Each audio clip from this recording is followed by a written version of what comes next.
doa penyembahan, atau tidak bisa menyembah, kering, ya, tidak setia dalam doa penyembahan, atau tidak bisa menyembah, kering rohani, nggak bisa menyembah, kering rohani.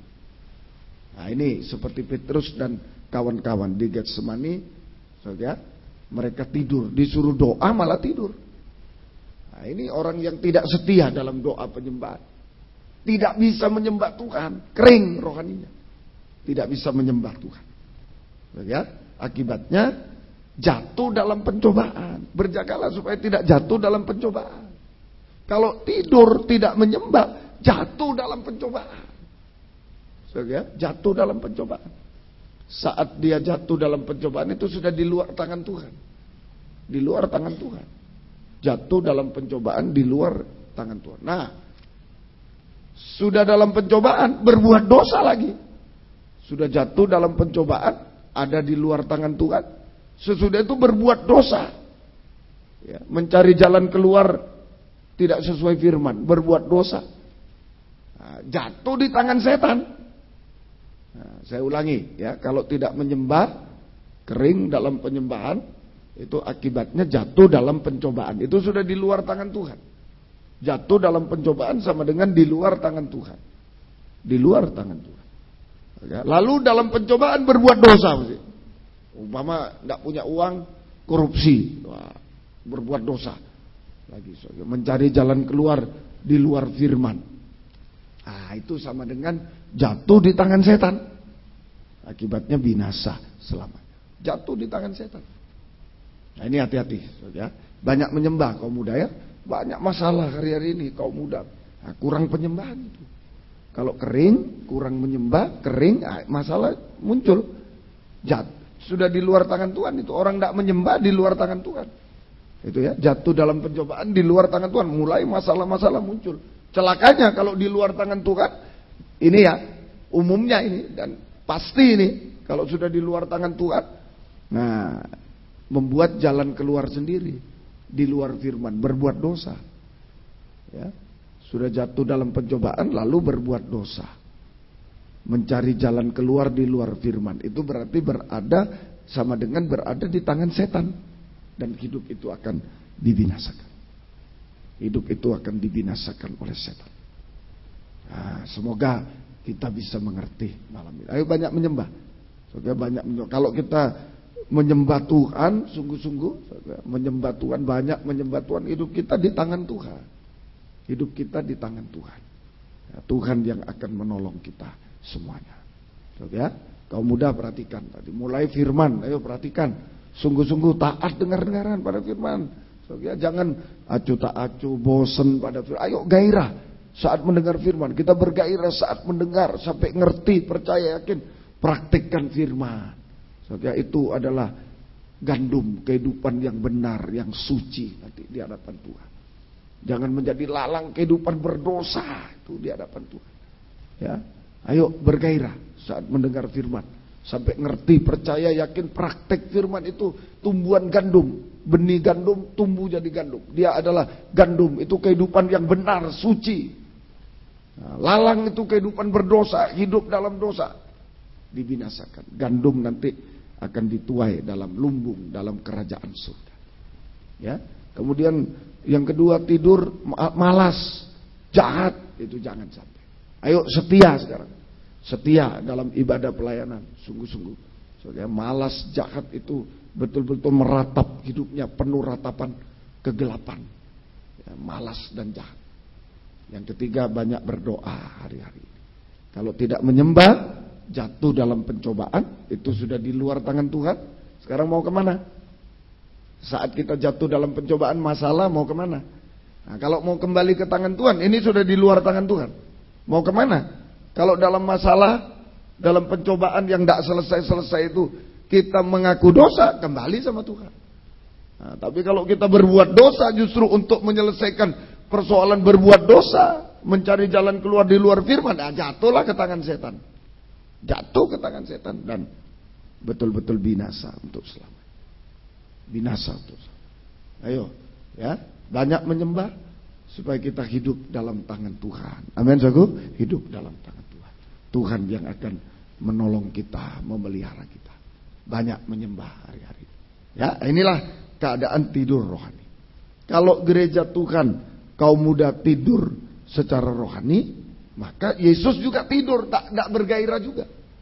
Ya, kalau gereja Tuhan, anak Tuhan tidur rohaninya tadi, ya, tidak mau firman, malas, jahat, tidak setia dalam pelayanan, tidak mau menyembah, tidur, maka Tuhan Yesus juga tidur. Artinya tidak bergairah untuk melakukan apa-apa kepada kita. Ya, kalau keadaan rohani kita tidur, maka Tuhan Yesus juga tidur.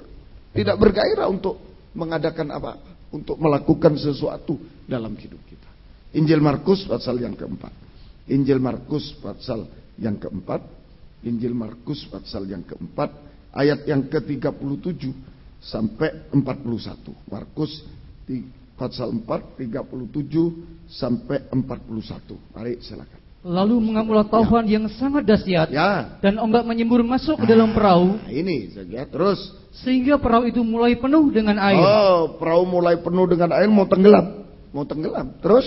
Pada waktu itu, Yesus sedang tidur di buritan sebuah tilam. Om bilang keadaan gereja Tuhan tidur rohani, tidak setia, tidak mau firman, hidup dalam dosa, tidak setia. Kemudian tinggalkan pelayan, tidak mau menyembah. Nah, Yesus tidur. Nah, ini seperti murid-murid. Perahunya dihantam, mau tenggelam, Yesus tidur. Nah, ini. Terus, mari. Maka murid-muridnya membangunkan dia, dan berkata kepadanya, Guru, engkau tidak peduli kalau kita binasa? Tenggelam, binasa. Terus? Ia pun bangun, menghardik angin itu dan berkata kepada danau itu, diam, tenanglah. Terus? Lalu angin itu menjadi reda, danau itu menjadi teduh sekali. Danau menjadi teduh sekali. Lalu ia berkata kepada mereka, mengapa kamu begitu takut? Mengapa kamu tidak percaya? Terus? Mereka menjadi sangat takut dan berkata seorang kepada yang lain, siapakah gerangan orang ini sehingga angin dan danau pun taat kepadanya? Angin dan danau pun taat kepadanya. Nah, jadi tadi kalau keadaan gereja Tuhan kaum muda tidur rohaninya, ya, hidup dalam dosa, malas, jahat, tidak setia dalam pelayanan, tidak mau menyembah Tuhan, maka Tuhan juga tidur, tidak mau berbuat sesuatu untuk menolong kita. Nah, keadaan gereja yang tidur, ini ada Yesus tidur di sini.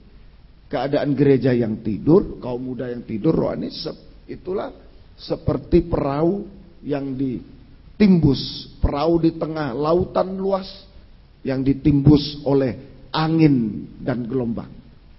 Ya, sedangkan Yesus tidur. Nah, itu keadaan rohani tidur, keadaan gereja Tuhan yang rohaninya tidur, kaum muda yang rohani itu seperti perahu di tengah lautan yang dihantam oleh angin dan gelombang sehingga hampir tenggelam, sedangkan Yesus tidur, tidak mau nolong. Nah, sama, karena gerejanya tidur, Yesus tidur juga. Kaum muda tidur rohaninya, Yesus tidur. Jangan salahkan Tuhan. Waduh, Tuhan itu jahat, saya tidak ditolong loh. Tidak, periksa dulu tidur atau bangun. Nah, kalau kerohanian kita tidur, hidup dalam dosa itu tidur, tidak mau firman, tidak setia itu tidur, tidak mau menyembah, tidur itu. Maka Yesus tidur. Kehidupan kita seperti perahu di tengah laut dihantam angin gelombang, hampir tenggelam. Banyak masalah, banyak ini, hampir tenggelam dan binasa. Tapi Yesus tidur. Nah, untunglah waktu itu Yesus membangunkan di ayat yang ke-38. Pada waktu itu Yesus sedang tidur di buritan di sebuah tilam. Nah, maka waktu itu mungkin murid-murid lari sana lari sini, turunkan layarnya, tidak berhasil. Yang bisa menolong kita terhadap pencobaan masalah-masalah itu hanya Tuhan Yesus. Sebab segala masalah itu dilancarkan oleh setan. Angin gelombang itu dilancarkan oleh setan, tidak bisa ditanggulangi dengan kepandaian. Layar turunkan, mungkin ilmu pelayaran, layar turunkan, ya, belok kiri kapalnya, buang airnya, mungkin sudah dilakukan semua, tapi tambah mau tenggelam. Nah, nggak bisa. Pencobaan masalah itu datang dari setan. Nggak bisa kita dengan kepandaian di dunia kekayaan menyelesaikan, nggak bisa. Tapi untunglah pada waktu itu Yesus sedang tidur di buritan di sebuah tilam, maka murid-muridnya membangunkan dia lah. Murid-murid membangunkan Yesus sama dengan murid-murid bangun rohaninya. Tidak tidur lagi. Nah, ini untungnya. Murid-murid membangunkan Yesus. Ya, murid-murid berjuang, mungkin ya boleh ditambahi. Murid-murid menghadapi angin gelombang, murid-murid berjuang dengan segala kepandaian, pengalaman dan lain-lain, tidak mampu menolong, malah mau tenggelam, binasa. So, ya? Nah, tetapi syukur murid-murid membangunkan Yesus. Artinya gereja Tuhan bangun rohaninya. Ya, gereja Tuhan menjadi bangun rohaninya. Ayo, hari-hari ini kalau saudara menghadapi angin gelombang, kenapa Tuhan izinkan menghadapi angin gelombang dan lain-lain? Tidak ditolong-tolong. Waduh, sudah berusaha ini, kok tidak ditolong-tolong? Nah, supaya bangun rohaninya. Ingat Yesus, ingat Yesus. Soalnya saat kita menghadapi angin gelombang, soalnya hampir tenggelam, tidak ada yang menolong, seperti dibiarkan saja Tuhan tidur, dibiarkan. Maksudnya Tuhan bukan supaya tenggelam. Maksudnya Tuhan supaya kita bangun rohani, masuk dalam kebangunan rohani. Jangan tidur rohani, masuk dalam kebangunan. Ini salah satu cara Tuhan. Dibiarkan angin gelombang hantam. Waduh, kok begini ya? Mungkin nilai ya, yang sekolah nilainya turun terus, sudah belajar sudah les sudah ini usaha bagus. Itu seperti murid-murid sudah lari-lari, sudah turunkan layar, sudah ini semua, tapi tidak bisa. Nah, maksudnya Tuhan, ayo ingat Tuhan yang tidur. Ingat kamu sedang tidur rohani, bangunlah rohani. Mungkin yang bekerja, waduh kok sepi ya, sudah usaha ini tidak bisa. Nah, itu maksudnya Tuhan, kamu sedang tidur, ayo bangun rohani. Itu maksudnya. Jadi jika kita diizinkan mengalami angin dan gelombang, ya saudara, yang hampir menenggelamkan mungkin, saudara, yang mengancam kita, mau menenggelamkan perahu hidup kita, dan seperti tidak ada yang menolong, seperti dibiarkan tidak ada yang menolong, maksudnya supaya kita ingat Yesus yang tidur, supaya kita masuk dalam kebangunan rohani. Itu membangunkan Yesus, supaya kita membangunkan Yesus yang tidur, gitu ya. Sama dengan masuk dalam kebangunan rohani. Nah, mulai tadi Yesus tidak dianggap, ya dibiarkan tidur, lari sana, ayo layar, ayo. Ya. Yesus dibiarin tidur, wah bahaya, tidak terselesaikan masalah, bahkan mau tenggelam. Nah, itu maksudnya, supaya gereja Tuhan membangunkan Yesus yang tidur, masuk dalam kebangunan rohani. Prakteknya apa? Kalau tidur ya lawan katanya aja. Ya, tadi tidur 1 2 3. Kalau bangun ya 1 2 3. Bangun apa? Taat dengar-dengaran pada firman. Ayo bergairah mendengar firman, taat dengar-dengaran pada firman. Itu, ya, itu bangun rohani, bergairah dalam mendengar firman sampai taat dengar-dengaran pada firman. Ayo kalau ada masalah apa, periksa saat-saat mendengar firman gimana? Apa mainan atau bosen atau ngantuk? Wah, tidak tertolong kapal itu. Kehidupan itu tidak tertolong. Ayo bangun rohani, membangunkan Yesus yang tidur.